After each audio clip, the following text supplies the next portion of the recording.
ఏంటమ్మా ఎందుకు ఏడుపు అంటే, నీ పరిశుద్ధ మాటలు ఎందులో వ్రాయబడి ఉన్నాయో, నీ పరిశుద్ధమైనటువంటి ఆలోచనలతో కూడిన పుస్తకం ఏదైతే ఉందో దానిని కొనకపోవడాన్ని బట్టి కన్నీరు. వాటిని ఒకవేళ కొన్నా కూడా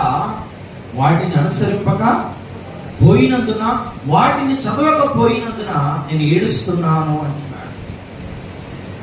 ఆయన ఏమంటున్నాడంటే, పరిశుద్ధమైన మాటలు మందిరాల్లో వినబడుతుండగా, పరిశుద్ధమైన దేవుని మాటలు సెల్ ఫోన్ లో వినబడుతుండగా, టీవీలో వినబడుతుండగా, గ్రౌండ్లో వినబడుతుండగా నా ప్రజలు వాటిని వినడం లేదు. ఒకవేళ విన్నా కూడా వాటి ప్రకారంగా జీవించక ఉన్నారు. కాబట్టి ఈ దైవజనుడు అంటున్నాడు, ఎందుకు ఏడుస్తున్నావయ్యా అంటే, నీ పరిశుద్ధమైన మాటలు వినడం లేదు, నీ పరిశుద్ధమైన మాటలు చదవడం లేదు, నీ పరిశుద్ధమైన మాటలు విన్నా కూడా చదివినా కూడా వాటి ప్రకారంగా నడుచుకోకుండా ఉన్నారు. అందుకోసం ఎందుకంటే యేసు ప్రభు వారు ఆకలితో ఉన్నప్పుడు సాతాను శోధకుడుగా వచ్చి ఏమంటున్నాడంటే, రాళ్ళు రొట్టెలగినట్టుగా చేసుకొని తినమన్నప్పుడు అప్పుడు యేసు ప్రభు అన్నాడు, మనుష్యుడు రొట్టె వలన మాత్రము కాదు గాని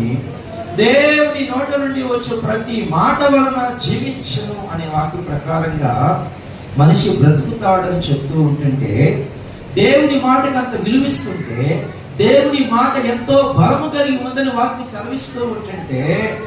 నీ వాక్యము నా పాదములకు దీపమును, నా త్రోవకు వెలుగునై ఉన్నదని చెప్తూ ఉంటుంటే,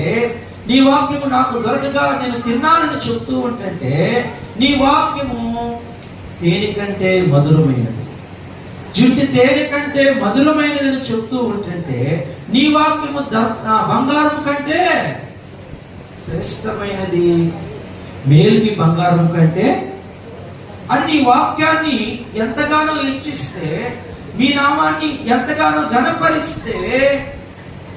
ఎవడు కూడా ఆ నామాన్ని ధరించుకోవడానికి ఇష్టపడటం లేదు, ఆ నామాన్ని ధ్యానం చేయడానికి ఇష్టపడటం లేదు, ఆ నామాన్ని చేత పట్టుకొని దయ్యాలు వెలగొడుతూ ఉంటుంటే, ఆ నామములో యేసు నామములో దయ్యాలు వెలగొడుతూ ఉంటుంటే,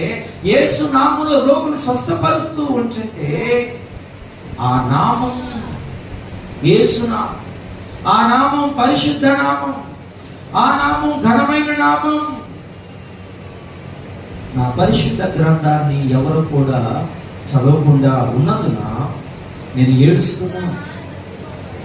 తమకు తోచినట్టుగా జీవిస్తున్నారే కానీ